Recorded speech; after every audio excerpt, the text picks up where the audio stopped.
Hi everyone, Jon Sharp, President of the Hardenbergh Insurance Group, coming to you today from HIG Academy to talk specifically about root cause analysis. Do you know what a root cause analysis is? You may not, you may. Let me explain it to you in insurance terms. A root cause analysis is when we look at your claims history, we identify a trend that's going on in that history, and then we dig deeper to find out what's really happening. What I mean by that is we look at the claims that have occurred in the past. We try and identify a trend that's going on, and then we visit that trend or look a little bit deeper to try and see what's really happening. Let me give you a real life example. We had a client who was experiencing several slip and fall claims at one particular warehouse. So we went out to the warehouse to see what was going on. The first thing we looked for was to see if there was housekeeping issues. There were not. The next thing we looked for was to see if there was any unsafe conditions that were there and not noticed prior. We didn't find that either. So finally, we looked at the footwear of the employees. Turns out that was the issue. The employees were not wearing non-slip shoes. So we created an internal policy with the firm so that all employees would wear non-slip shoes going forward. We also worked with one of their vendors to provide those non-slip shoes for the employees, so there was no cost to the employer. This was a huge win for everyone.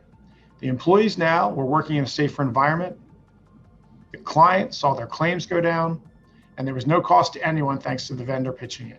That's a great example of a root cause analysis. Let me give you another example.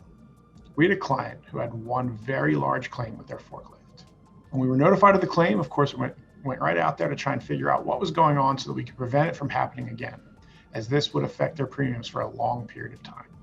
When we investigated the situation, we recognized that the person who was operating the forklift was not licensed to do so and had not had the proper safety training. So we immediately worked with the employer to create a new policy where anyone who was eligible to drive the forklift had an identifier on them.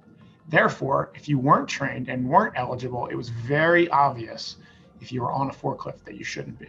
This allowed everyone at the warehouse to recognize if you should or shouldn't be on the forklift, and therefore it prevented anyone who shouldn't be from getting on that forklift. Again, a big win for both the employee and the employer. The employees were safer as no one was hopping on the forklift when they weren't trained on how to use it. And for the employer, we avoided any potential claim like this happening again to them. These were just two examples of root cause analysis that we've done at our firm in regards to risk management. There are hundreds of other examples that are out there that can be found. I hope these two examples help you understand a little bit further what a root cause analysis is from a risk management perspective. I also hope that you're currently having root cause analysis done when claims occur at your firm. If you're not, we'd love to work with you in a risk management perspective. Give us a call. Thanks again. I'm Jon Sharp, President of the Hardenbergh Insurance Group, coming to you from the HIG Academy and talking to you about root cause analysis.